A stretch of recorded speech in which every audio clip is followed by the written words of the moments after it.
Presenting internal media service of news and knowledge information that is important for you to know. We convey things that you may not understand with a different perspective and packaged in an interesting way.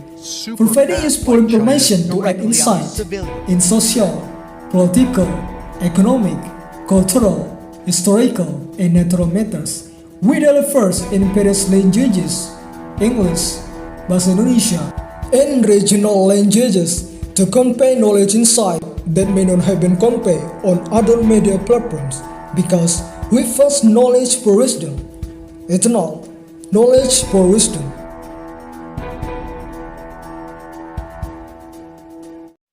Indonesia is a large country, has extraordinary natural and human resources, and has very good potentials and economic growth in the future, have a high productive young age in developing and building civilizations and future developments of Indonesia.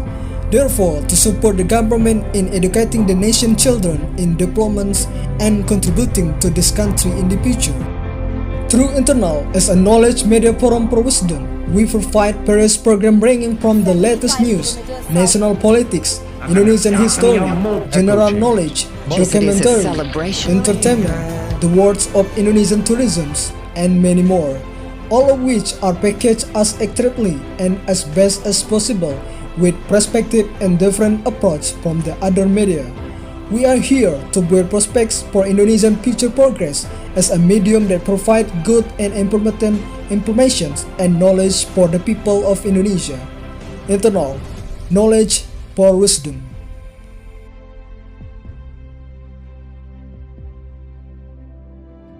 To increase your intake of information and knowledge about various interesting things to know and learn about, the Eternal Explains program explains things you may not know in a way that is packaged as attractively and in as much detail as possible to meet your daily knowledge needs about things that are currently happening.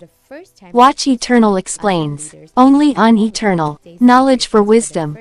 Last month, as ASEAN and China begin talks around adopting a code of conduct. To provide information and knowledge as well as events that are happening in Indonesia that you should know.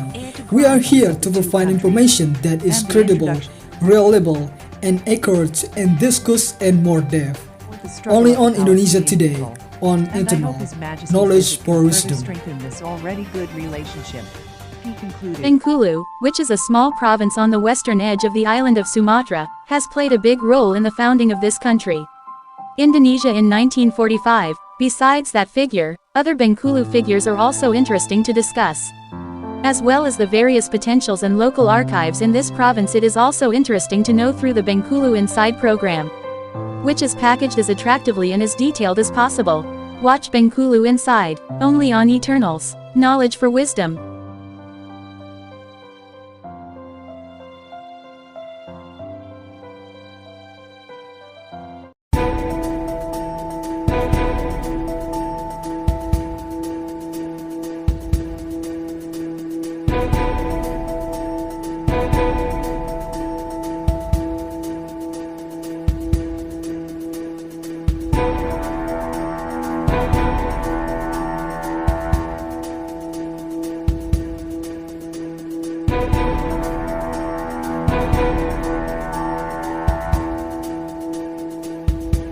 History is the most important part for a country to determine the future of that country in the future. History is not only a past event that must be remembered, but something that must be learned, especially for the younger generation now to become learning and knowledge of how the history of the country has become what it is today. Learning history is also expected so that young people do not forget the services of the heroes in this country, and continue to maintain unity and integrity as well as the growth of a spirit of nationalism. Because a great nation never forgets its history. Therefore, the Historia program exists as a platform to provide information and discuss important historical events that have occurred in this country.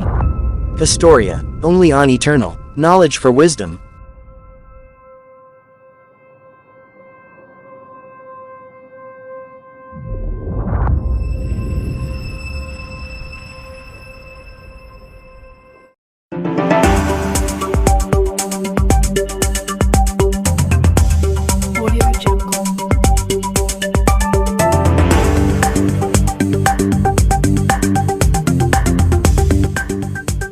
Audio Jungle. Audio Jungle.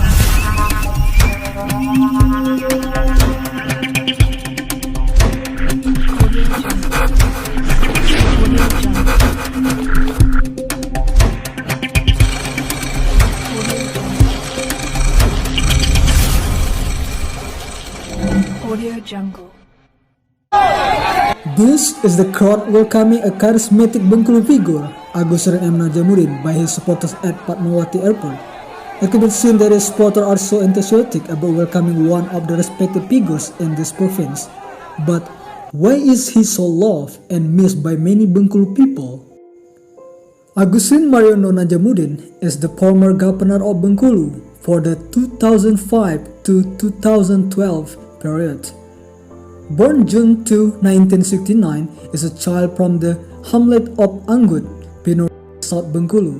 The grandson of the founder of the Bengkulu province, Sultan Yaqub Bakhtiar, spent his childhood and school years in Anggut village, a small village in Pinor sub-district South Bengkulu. His childhood was spent playing and learning like most children in general. Before being known as Agus Ren as it is today, Agus Ren is a hard worker. He started his business by servicing mobile air conditioners and then developed to form his own company. He's also listed as an entrepreneur in the sale of weapons, explosive and gas cylinders on a national scale, under the ESA Carrier Group flag. In 2005, Agus Ren with Muhammad Salman ran for the election of the governor of Bengkulu, which was supported by the PKS party. This young figure, who had just emerged in provincial politics, became the center of attention of voters with great enthusiasm to bring Bengkulu province from a lagging province to far ahead. Supervision in this big mission made him successful in winning the gubernatorial elections, defeating Sudirman Ali Sharir and Muslihan Patres Rio Capella with 2 rounds. After being appointed as the governor of Bengkulu, from here he began to become a respected figure in the community. He started by planning the development of Bengkulu with a massive development, one of which was the constructions of Pantai Panjang tourist spot and a very good sports centers. In terms of air transportations, Agus Ren expanded the Fatmawati Airport, which is a vital air transportation in this province. He also planned to build a railroad to carry coal to Bai Islands, although this project ultimately failed. Another well-known program that directly touched the community, especially rural communities, is the distribution of free hand tractors to farmer groups. This program is very well received by the farmers, very helpful in working on the farm. During his time, the price of oil palm fruit was high and stable, which has made oil palm farmers more first. Audio Jungle. Presenting internal media service of news and knowledge information that is important for you to know. We convey things that you may not understand with a different perspective and packaged in an interesting way. Providing useful information to add insight in social, political, economic, cultural, historical, and natural matters. We deliver first in various languages, English, Bahasa Indonesia, and regional languages to convey knowledge insight that may not have been conveyed on other media platforms, because we first knowledge for wisdom, eternal knowledge for wisdom.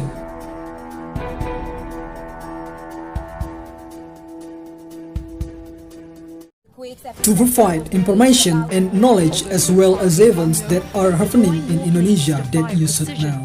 We are here to provide information that is credible, reliable, and accurate, and discuss and more depth. Only on Indonesia Today, on Internal Knowledge for Wisdom. Bengkulu, which is a small province on the western edge of the island of Sumatra, has played a big role in the founding of this country. Indonesia in 1945. Besides that figure, other Bengkulu figures are also interesting to discuss. As well as the various potentials and local archives in this province, it is also interesting to know through the Bengkulu Inside program, which is packaged as attractively and as detailed as possible. Watch Bengkulu Inside, only on Eternals. Knowledge for wisdom.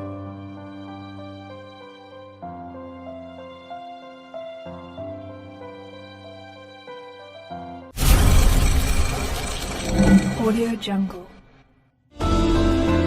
With some of his achievement, Agus M. Najamuddin is increasingly confident that he can build this purpose with even further leaps as he is expected.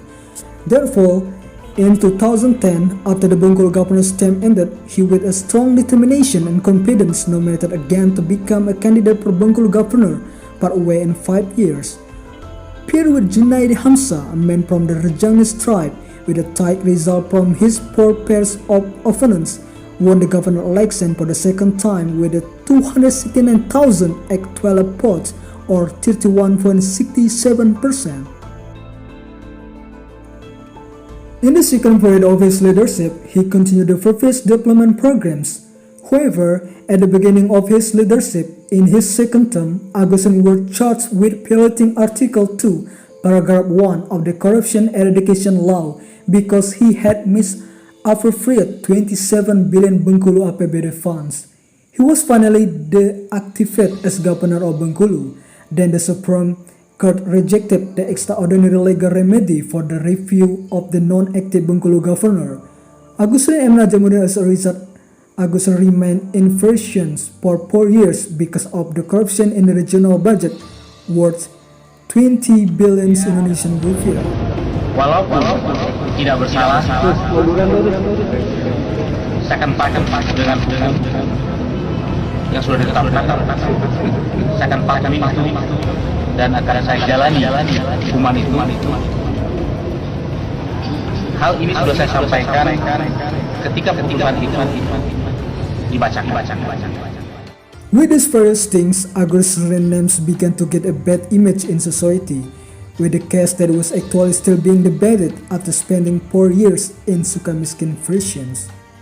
Agustin, with the phrases and longing for the development period in his era, his supporters asked him to become a candidate for governor to lead Bengkulu again.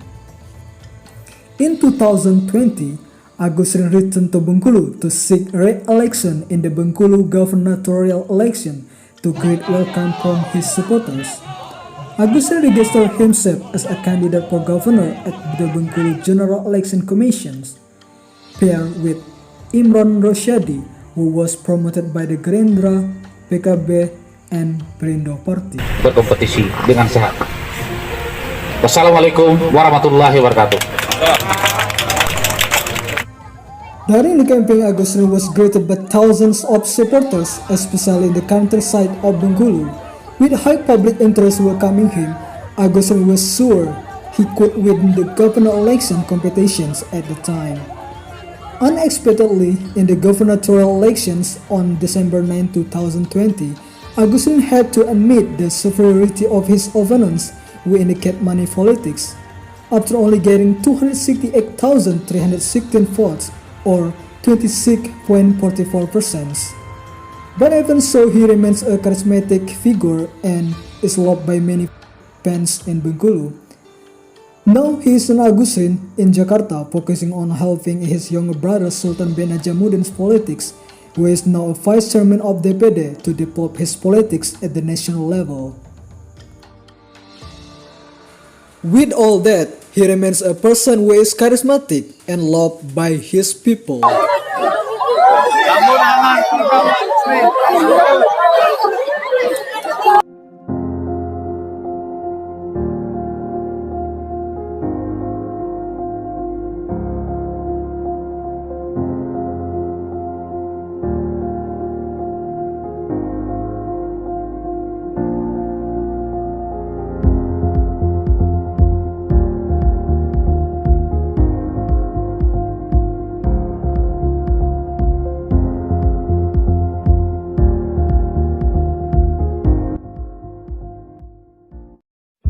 Indonesia is a large country, has extraordinary natural and human resources, and has very good potentials and economic growth in the future, have a high productive young age in developing and building civilizations and future developments of Indonesia. Therefore, to support the government in educating the nation's children in developments and contributing to this country in the future. Through Internal, as a knowledge media forum for wisdom, we provide various programs ranging from the latest news, national politics, Indonesian history, general knowledge, documentary, entertainment, the words of Indonesian tourism, and many more, all of which are packaged as accurately and as best as possible with perspective and different approach from the other media. We are here to build prospects for Indonesian future progress as a medium that provides good and important information and knowledge for the people of Indonesia. Internal, knowledge for wisdom.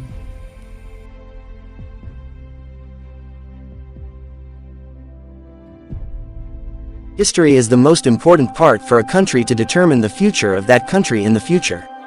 History is not only a past event that must be remembered, but something that must be learned, especially for the younger generation now, to become learning and knowledge of how the history of the country has become what it is today. Learning history is also expected so that young people do not forget the services of the heroes in this country, and continue to maintain unity and integrity as well as the growth of a spirit of nationalism. Because a great nation never forgets its history. Therefore, the Historia program exists as a platform to provide information and discuss important historical events that have occurred in this country. Historia, only on Eternal, knowledge for wisdom.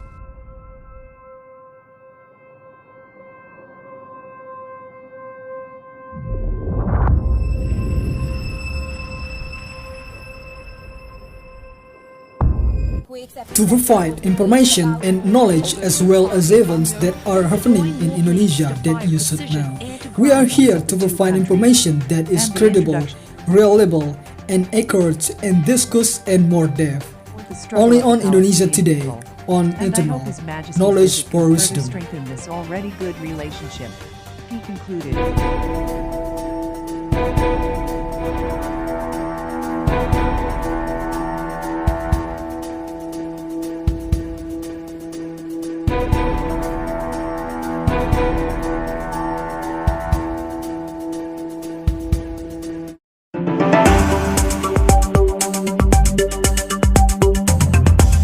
Audio Jungle.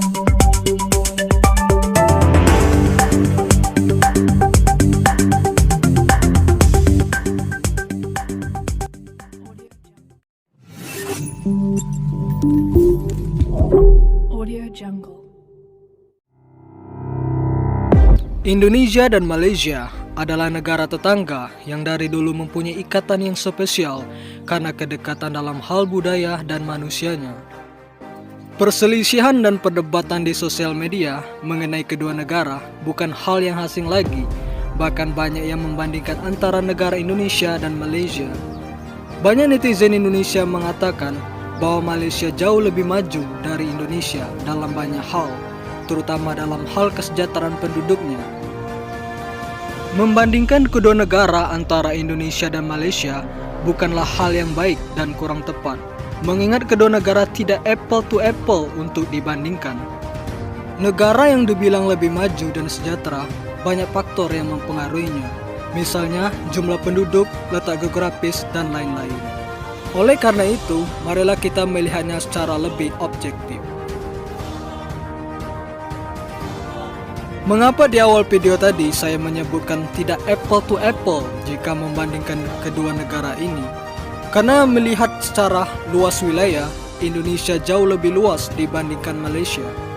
Jika Malaysia memiliki luas 329.847 km, sedangkan Indonesia 1.904.569 km, itu berarti Indonesia lebih besar 5,75 kali dibandingkan Malaysia. Dengan luas yang jauh lebih besar, mengatur, membangun dan mengelolanya jauh lebih sulit. Lebih-lebih lagi banyak orang Indonesia yang tinggal di pedalaman, di negara yang memiliki lebih dari 17.000 pulau itu. Itu berarti kesenjangan pembangunan dan kesejahteraan akan lebih tinggi dibandingkan Malaysia yang jauh lebih kecil dari Indonesia.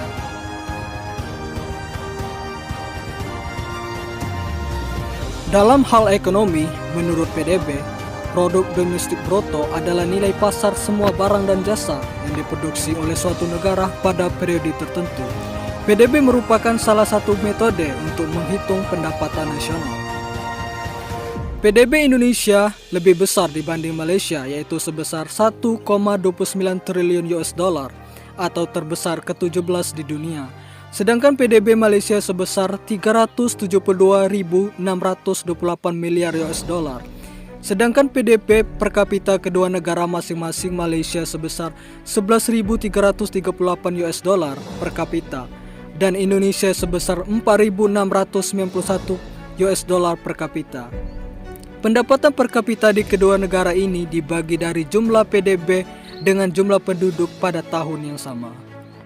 Salah satu penyebab pendapatan per kapita Indonesia 3 kali lebih kecil dari Malaysia karena salah satunya adalah jumlah penduduk Indonesia yang 8 kali lebih banyak jika dibandingkan dengan Malaysia.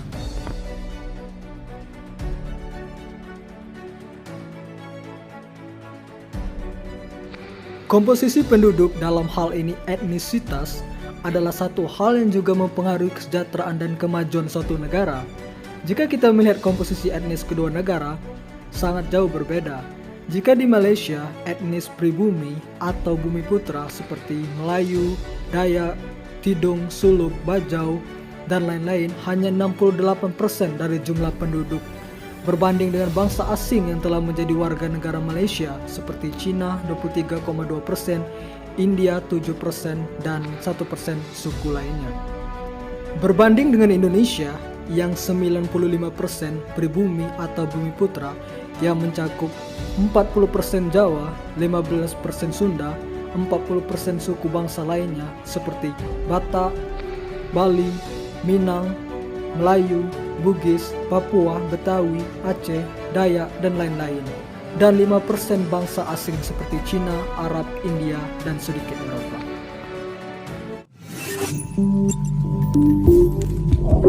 Audio Jungle. To provide information and knowledge as well as events that are happening in Indonesia that you should know. We are here to provide information that is credible, reliable, and accurate and discuss and more depth. Only on Indonesia Today, on Internal Knowledge for Wisdom. Bengkulu, which is a small province on the western edge of the island of Sumatra, has played a big role in the founding of this country. Indonesia in 1945. Besides that figure, other Bengkulu figures are also interesting to discuss. As well as the various potentials and local archives in this province, it is also interesting to know through the Bengkulu Inside program, which is packaged as attractively and as detailed as possible. Watch Bengkulu Inside, only on Eternals. Knowledge for Wisdom.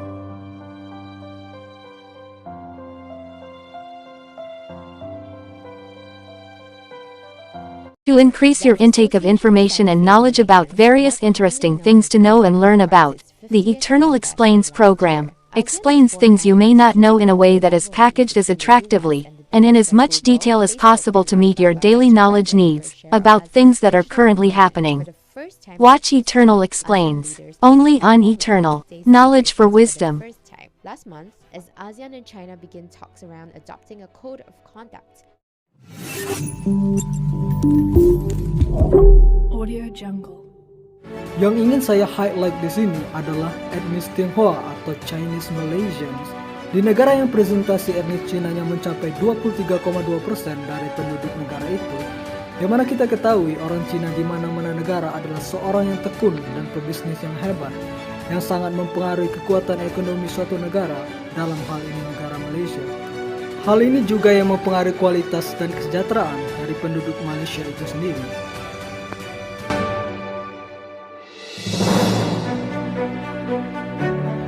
Banyak netizen Indonesia yang berkomentar bahwa Malaysia lebih maju dari Indonesia karena Malaysia dijajah Inggris dan Indonesia dijajah Belanda.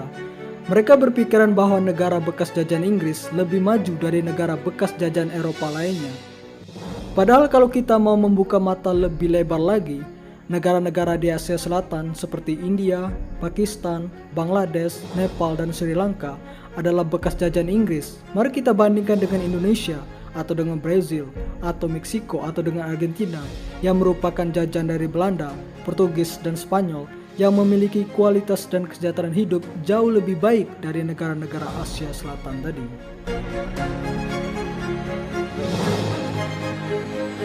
Dalam banyak hal, faktanya Indonesia masih tertinggal dari Malaysia, terutama dalam hal kesejahteraan rakyatnya. Tetapi berbicara dalam hal dunia kreatif dan hiburan, menurut saya Indonesia jauh lebih baik dan unggul.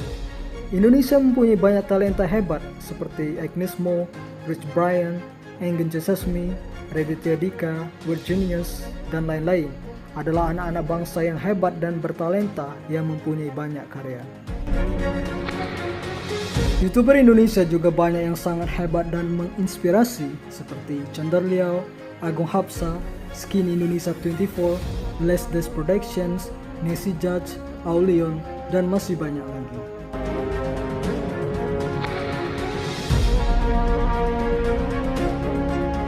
Membandingkan negara satu dengan negara lainnya bukanlah hal yang baik.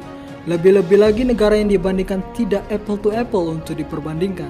Setiap negara mempunyai ciri khas, kelebihan dan kekurangan masing-masing yang banyak faktor yang mempengaruhinya. Jadi tidak pas untuk membanding-bandingkan suatu negara. Tetaplah bangga dimanapun kamu berada. Tetaplah bangga menjadi bangsa Indonesia dengan segala kelebihan dan kekurangannya. Karena Indonesia negara yang besar dan mempunyai sejarah yang hebat.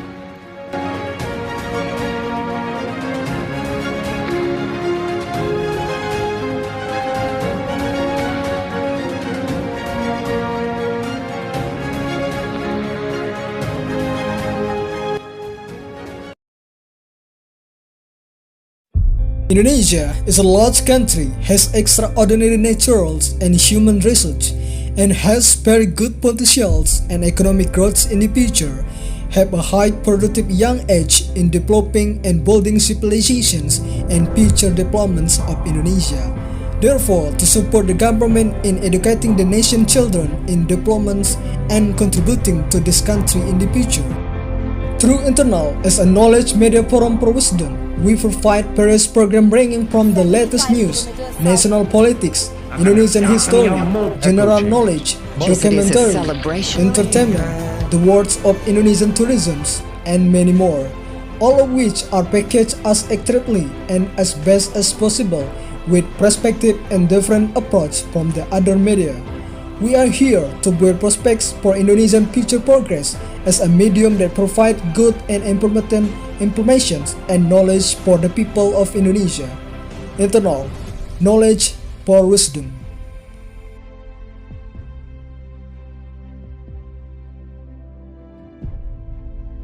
To increase your intake of information and knowledge about various interesting things to know and learn about, the Eternal Explains program explains things you may not know in a way that is packaged as attractively and in as much detail as possible to meet your daily knowledge needs about things that are currently happening. Watch Eternal Explains, only on Eternal Knowledge for Wisdom. Last month, as ASEAN and China begin talks around adopting a code of conduct. Presenting internal media service of news and knowledge information that is important for you to know. We convey things that you may not understand with a different perspective and packaged in an interesting way. Providing useful information to add insight in social, political, economic, cultural, historical, and natural matters. We deliver in various languages, English, Bahasa Indonesia, and regional languages to convey knowledge insight that may not have been conveyed on other media platforms because we first knowledge for wisdom. Eternal knowledge for wisdom.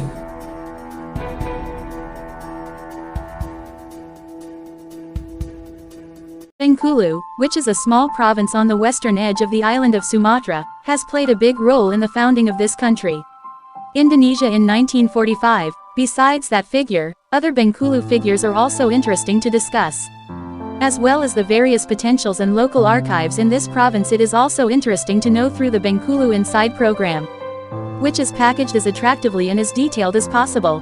Watch Bengkulu Inside, only on Eternals Knowledge for Wisdom.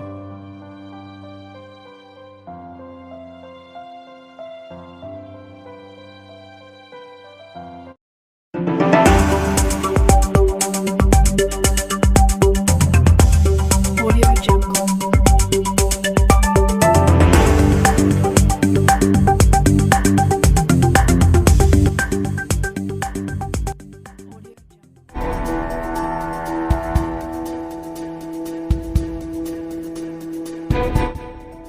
In 2024, the Indonesian people will celebrate the 5th annual Democratic Party, namely the legislative and presidential elections, which will be held on February 14.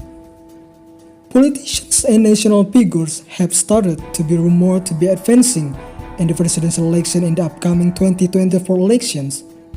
But what about the potential and opportunities and related political dynamics of the presidential candidate who is said to be advancing in the upcoming 2024 presidential elections?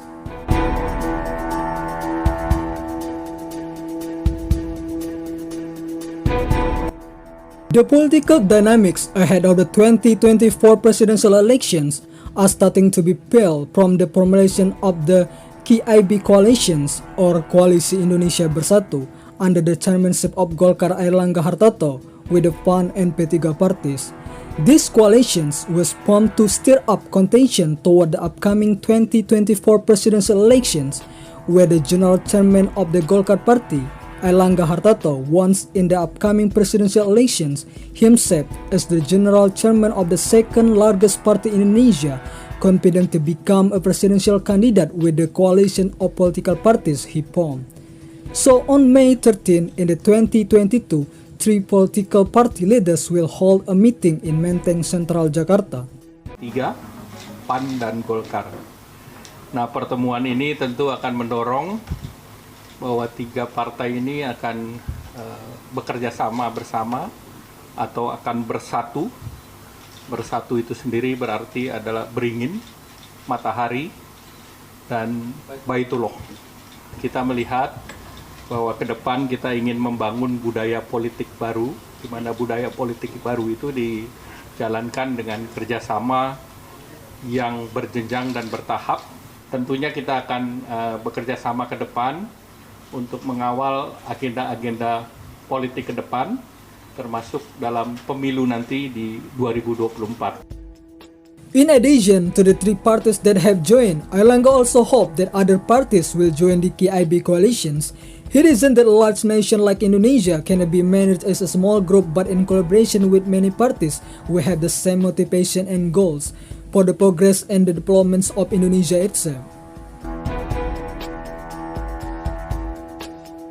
On the other hand, on June 18, the Gerindra Party and PKB conducted a discussion on political cooperations for the possibility of forming coalitions in the upcoming elections.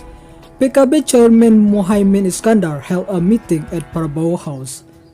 While on August 13, the Gerindra and PKB coalitions was officially formed to work together or form a coalitions in the 2024 presidential elections. In his speech, Prabowo said that he had wanted to form a coalition with PKB for a long time and that he had a close relationship with Gus Dur, which has then greeted with applause from the cadres from Gerindra and PKB. Atas nama keluarga besar Gerakan Indonesia Raya, saya nyatakan terima kasih atas kepercayaan PKB. In this case, political officers say that this coalition was formed out of Prabowo's intention to attract Nahdlatul Ulama voters, who base is very large, especially in East Java, where the general chairman of PKB really wants to run as presidential or vice presidential candidate. It is with this dynamic that this coalition was formed. Strategi politik yang dilakukan oleh Prabowo Subianto, karena dulu Prabowo sebagai pemimpin yang dinilai nasionalis selalu melakukan koalisi dengan kelompok-kelompok Islam yang berbasiskan Islam perkotaan seperti PKS, dan itu terbukti telah membuat Prabowo Subianto kalah 2 kali dalam Pilpres. Untuk menatap pemilu 2024, Prabowo mencoba untuk meninggalkan kelompok-kelompok Islam perkotaan, beralih suasana hati, mendekati kelompok-kelompok Islam yang sangat tradisionalis, berbasiskan Islam kultural seperti Nahdlatul Ulama.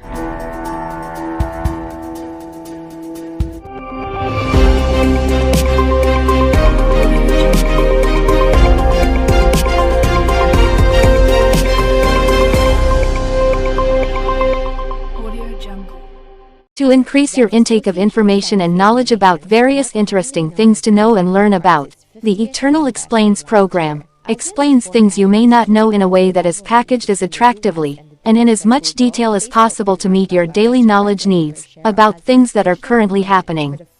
Watch Eternal Explains, only on Eternal. Knowledge for wisdom. Last month, as ASEAN and China begin talks around adopting a code of conduct. Audio Jungle.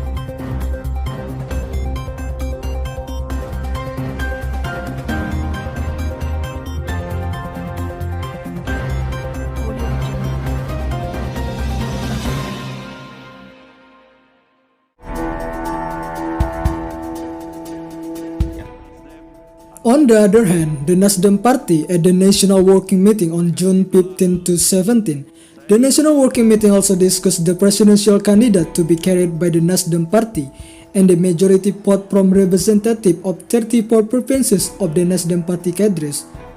The figures to be carried in the upcoming 2024 presidential elections produce three names, namely the Commander of the Indonesian Armed Forces, General Andika Perkasa, Jakarta Governor Anies Baswedan, and Central Java Governor Ganjar Pranowo. Rakernas ini memutuskan menetapkan rekomendasi nama-nama bakal calon Presiden Republik Indonesia yang akan diusung oleh Partai Nasdem pada pemilu 2024 yang akan datang dari 3 nama. 3 nama ini adalah pilihan saudara, pilihan Rakernas. Maka saya akan bacakan penetapan rekomendasi nama-nama bakal calon Presiden Republik Indonesia pada pemilu 2024. Pertama, Anies Rashid Baswedan.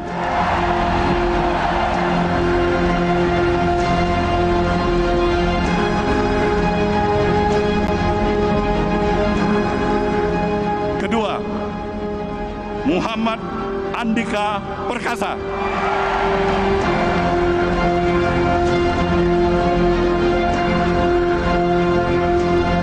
Ketiga, Ganjar Pranowo.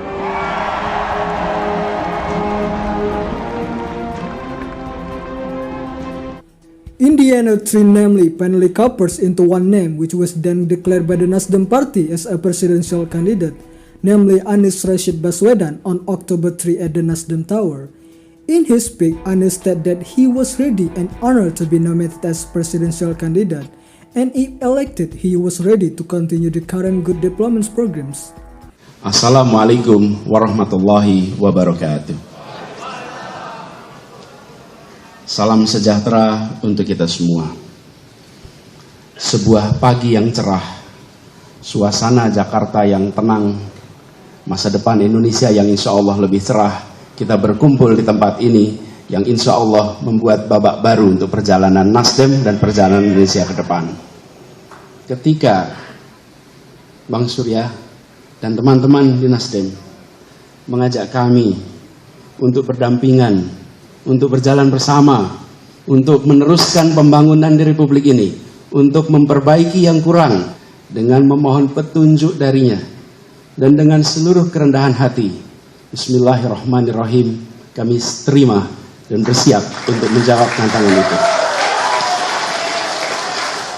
Bang Surya Paloh yang saya amat hormati, seluruh keluarga besar Nasdem yang saya banggakan, Bismillah, kami terima, kami siap jalan bersama. Assalamualaikum warahmatullahi wabarakatuh.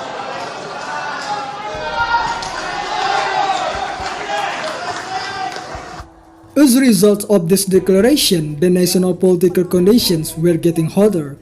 Jokowi supporters on social media declared not to vote for that party in the upcoming general elections and declared to boycott the Nasdem Party on Twitter.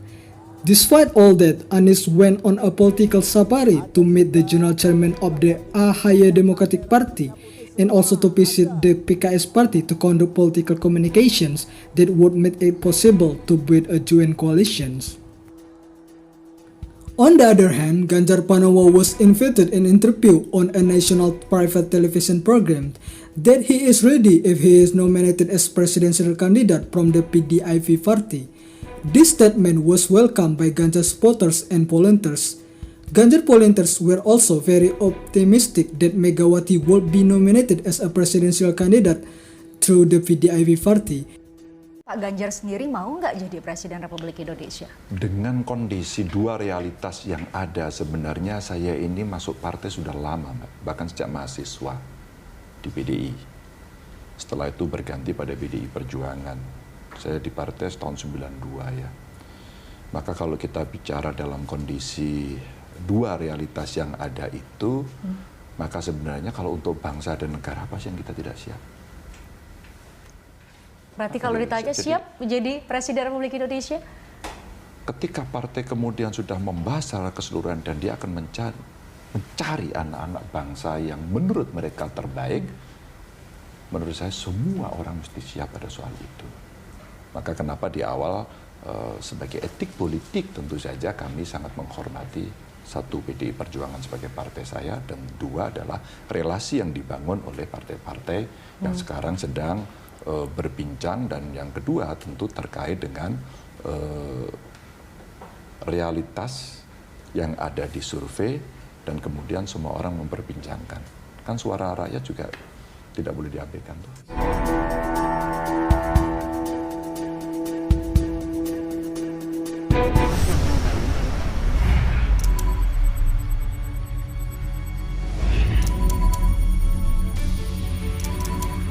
Asia, the world's most dynamic region, an economic powerhouse bursting with opportunity and complexity.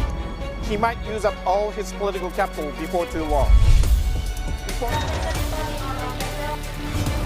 Economic analysis and influential commentary. Comprehensive political insight and features that look beyond the headlines. Coverage of commerce, science, technology, and society. A trusted source of independent and award-winning journalism. Understand the driver of global growth. Understand the future.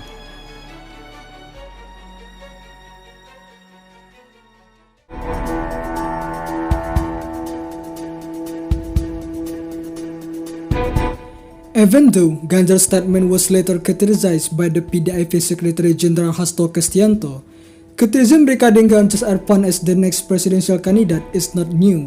This happened because there were a small number of cadres from PDIP who did dualisms in determining the desired presidential candidate between Puan and Ganjar. It was later implied that what would determine the presidential candidate to be carried by the PDIP party was the sovereignty right of the general chairperson, namely Megawati Soekarnoputri. As if he did not want to be outdone by the other figures, Ridwan Kamil on Golkar's birthday stated that he would join a political party and was ready to be nominated as a candidate for president or vice president. Seperti saya sampaikan, insya Allah kan saya sedang menimang-nimang ya untuk gabung partai. Mudah-mudahan masih di tahun ini, nanti pastinya pasti disampaikan. Salah satu pertimbangan ke Golkar juga ada. Saya nggak mau terlalu jauh ya, itu kan kalau kemungkinan mah ada. Yang penting kita kerja baik pasti dapat elektoral juga baik lah. The head of state, President Joko Widodo, has on many occasions expressed his support for the presidential candidate who will contest in the upcoming elections. At the Perindo Party's anniversary celebration on November 7th, President Jokowi stated that the next president might be Pak Prabowo Subianto, which was granted with the thunderous applause from the audience. This is not the first time Wo has expressed his support for Prabowo candidacy as a presidential candidate. Pemilu presiden juga menang. Mohon maaf Pak Prabowo.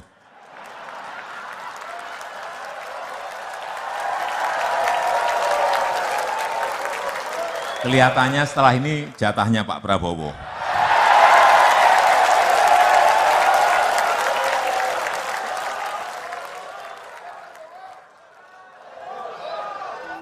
On November 10, Jokowi volunteers who are members of Projo visited Prabowo residence in Kertanegara to enable Prabowo to support in the upcoming presidential elections. Projo Chairman Budi Aristiadi stated who Jokowi would support in the upcoming presidential elections volunteers will be perpendiculars to Pak Jokowi's order. Tanggal 10 November ini hari pahlawan. Jadi memang Pak Prabowo ini kan patriot. Dan kita ingin belajar dari Pak Prabowo tentang patriotisme. Terus terang sebagai generasi yang lebih muda. Dan pesan penting dari pertemuan ini adalah Prabowo sampaikan dan ajarkan kepada kami tentang persatuan nasional. Jadi inti dari semua perhelatan politik atau dinamika politik, tetap kita harus menjaga yang namanya persatuan nasional.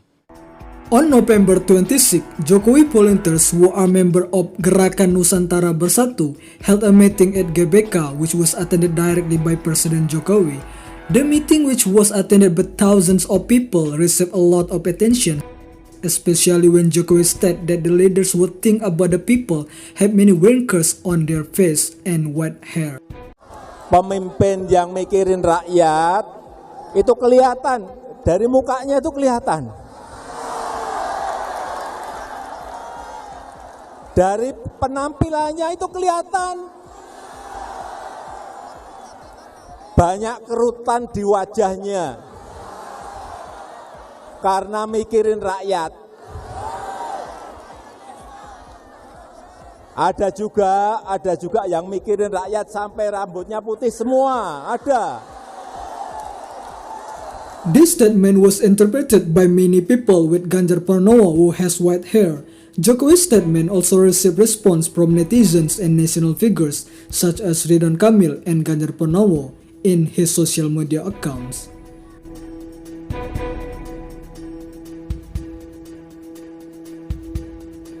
From some of the political dynamics leading up the upcoming 2024 general elections, we can see figures who might be nominated as candidates for president or vice presidents, depending on the agreement of the political elite on who to compromise and what to get.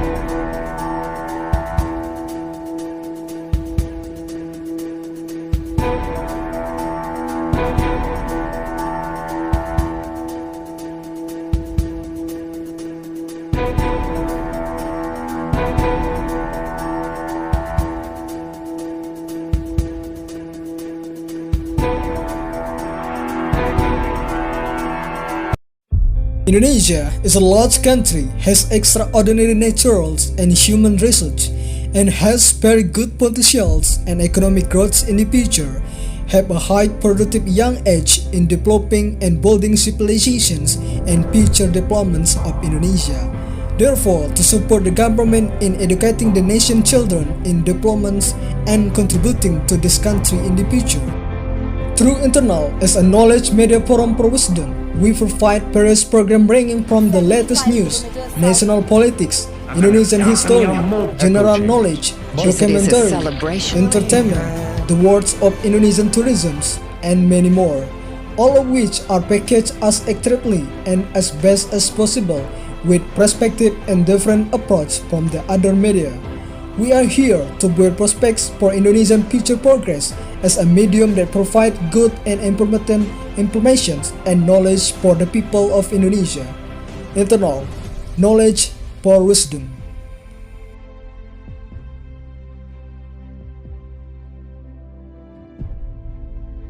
What is happiness? Can we find it in a new pair of shoes, a fast car, or a bigger house? Or does real happiness lie somewhere else?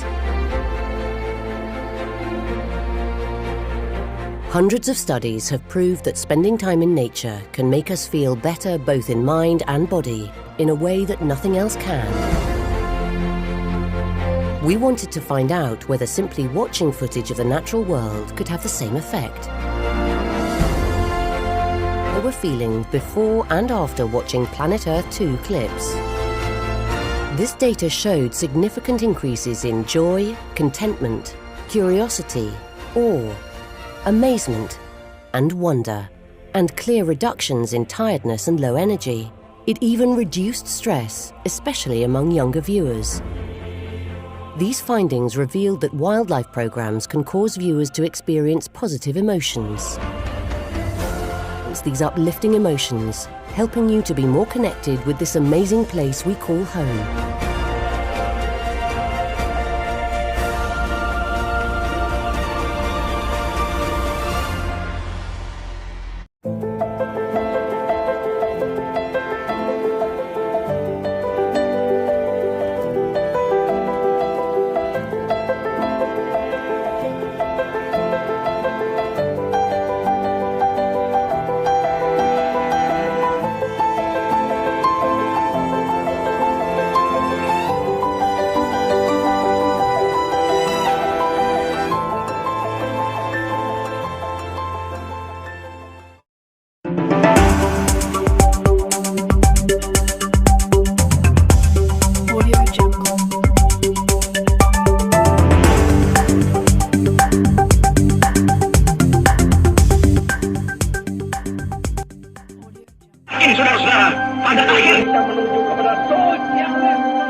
Ini adalah proses penurunan bendera Belanda di tanah Papua yang kemudian digantikan bendera Sangsaka merah putih.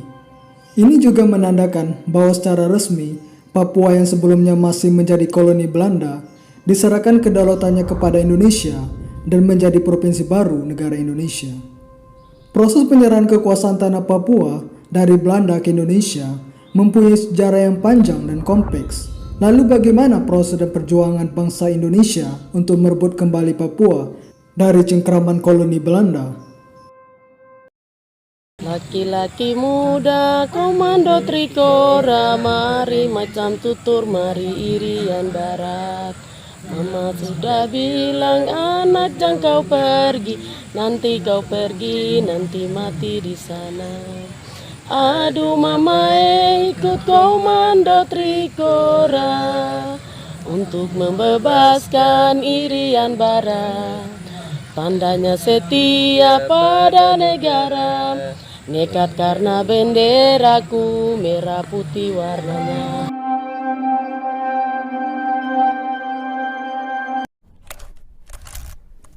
Berdirinya Papua bermula dari Konferensi Meja Bundar atau KMB yang diselenggarakan pada 27 Desember 1949. Melalui KMB, Belanda bersedia memberikan kedaulatannya kepada Indonesia. Akan tetapi, antara Indonesia dan Belanda masih terlibat konflik.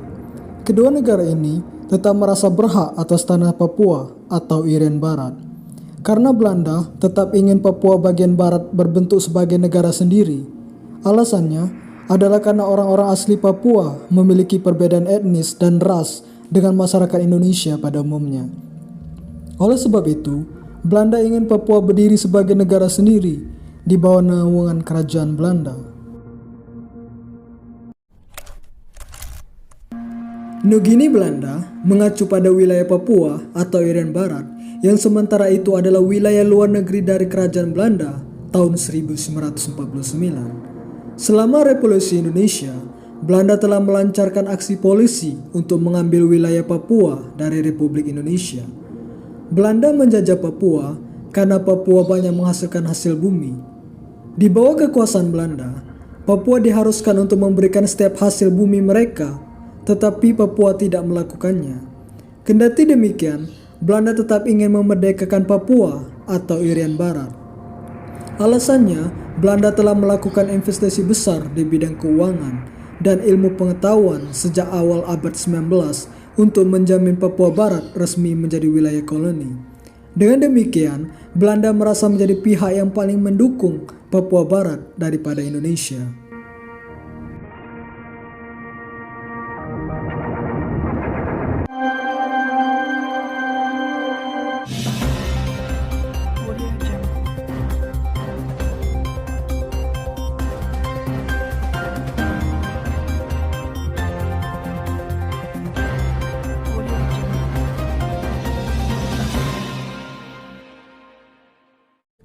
to provide information and knowledge as well as events that are happening in Indonesia that you should know.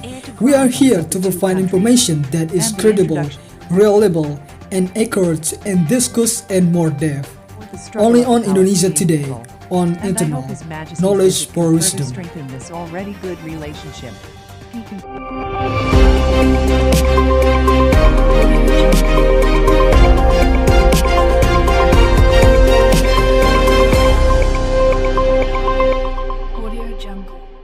Bengkulu, which is a small province on the western edge of the island of Sumatra, has played a big role in the founding of this country.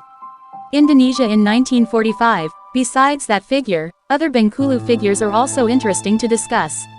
As well as the various potentials and local archives in this province, it is also interesting to know through the Bengkulu Inside program, which is packaged as attractively and as detailed as possible. Watch Bengkulu Inside, only on Eternals. Knowledge for Wisdom.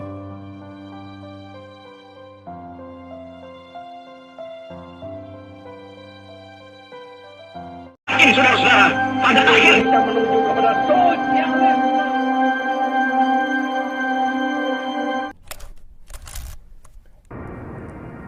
Berdirinya Papua sendiri berawal dari Konferensi Meja Bundar KMP yang diselenggarakan pada 27 Desember 1949. Melalui konferensi tersebut, dihasilkan penyerahan kedaulatan dari Belanda kepada Indonesia. Namun, KMP masih menyisakan kekacauan bagi pihak Indonesia dan Belanda. Kedua negara ini masih merasa berhak atas tanah Papua atau Irian Barat. Belanda ingin Papua bagian barat berdiri sebagai negara sendiri di bawah kendali kerajaan Belanda. Namun sebaliknya, Indonesia yang ingin seluruh wilayah bekas jajahan Hindia Belanda disorakan. Untuk mengatasi masalah tersebut, telah dilakukan beberapa kali perundingan, tetapi masih belum juga menemukan titik temu. Karena Belanda tetap bersikeras ingin mempertahankan Papua, akhirnya masalah ini dibawa ke Forum Perserikatan Bangsa-Bangsa atau PBB. Dalam sidang umum PBB bulan September 1961, Menteri Luar Negeri Belanda, Joseph Marie Anthony Hobart Luns, mengajukan usulan agar Papua atau Irian Barat berada di bawah PBB. Namun usulan tersebut ditolak oleh Majelis Umum PBB. Presiden Soekarno kemudian membentuk Komando Mandala untuk merebut Papua pada 2 Januari 1962. Ia menunjuk Major Jenderal Soeharto sebagai komandan dari operasi militer tersebut.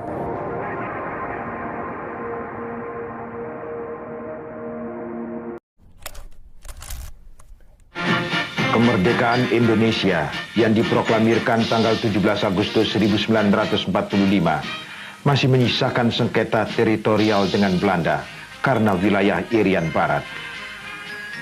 Menurut sebuah klausul dalam perjanjian KMB 1 tahun setelah pengakuan kedaulatan, status Irian Barat akan ditentukan berdasarkan keinginan rakyat Irian sendiri. Di tengah kesulitan politik dan ekonomi yang sedang dialami Indonesia, Presiden Soekarno memainkan kartu Irian. Tanggal 19 Desember 1961, Presiden mengeluarkan perintah kepada seluruh rakyat Indonesia yang terkenal sebagai Trikora atau Tri Komando Rakyat. Dengarkan saudara-saudara, komando saya dengan tegas ialah gagalkan, hei seluruh rakyat Indonesia, gagalkan pendirian negara Papua itu. Apa komando saya lagi?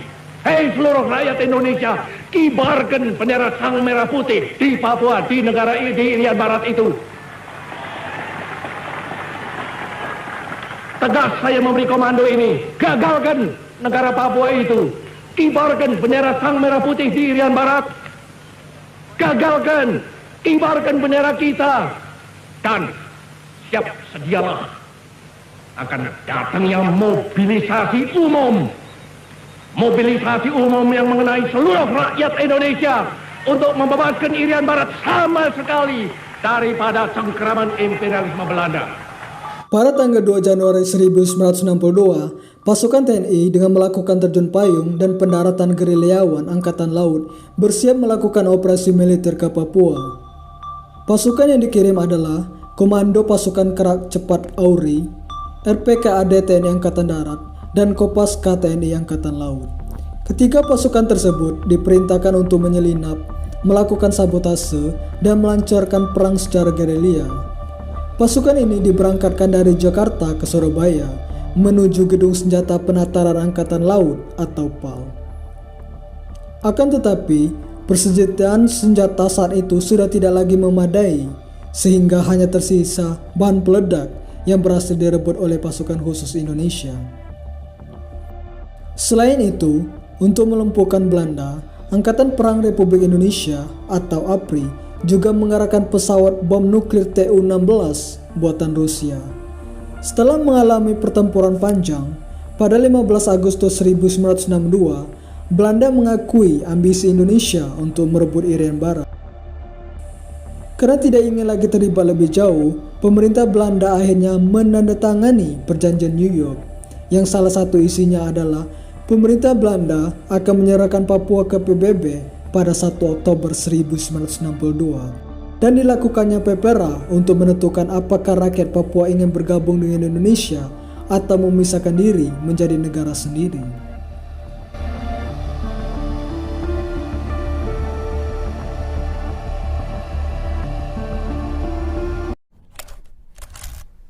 Dalam Perjanjian New York, Indonesia diisyaratkan untuk melaksanakan penentuan pendapat rakyat atau PPRA. PPRA merupakan pemilihan umum yang diadakan pada 14 Juli hingga 2 Agustus 1969. Melalui PPRA, rakyat Papua akan memutuskan sendiri apakah bersedia untuk menjadi bagian dari Indonesia atau tidak. Setelah dilakukan PPRA, hasil PPRA membuktikan bahwa sebanyak 1025 rakyat Papua atau Irian Barat memilih untuk tetap menjadi bagian dari Indonesia. Kemudian hasil PPRA dibawa ke sidang umum PBB pada 19 Desember 1969. Sidang umum PBB menerima dan menyetujui hasil PPRA. Pada 1 Oktober 1962, Belanda menyerahkan otoritas administrasi Papua kepada UNTEA. Akhirnya, pada 31 Desember 1962, kekuasaan de jure Indonesia atas tanah Papua dimulai di bawah pengawasan PBB. Bendera Belanda juga diganti dengan bendera Sangsaka Merah Putih. Tanggal 1 Mei, Papua diberikan sepenuhnya kepada Indonesia. Dengan demikian, tanah Papua bebas dari koloni Belanda dan kembali ke pangkuan bangsa Indonesia.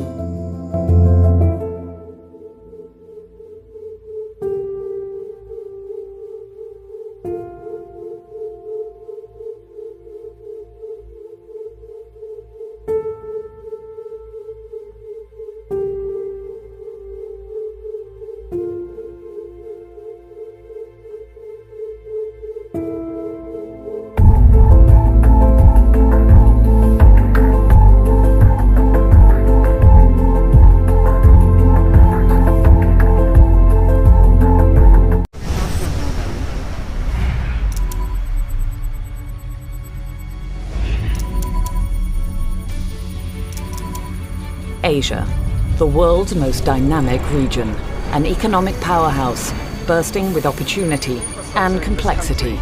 He might use up all his political capital before too long. Economic analysis and influential commentary. Comprehensive political insight and features that look beyond the headlines. Coverage of commerce, science, technology, and society. A trusted source of independent and award-winning journalism.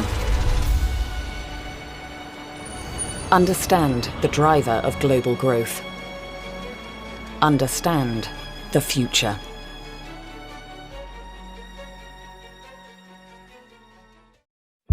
Indonesia is a large country, has extraordinary natural and human resources, and has very good potentials and economic growth in the future, have a high productive young age in developing and building civilizations and future developments of Indonesia.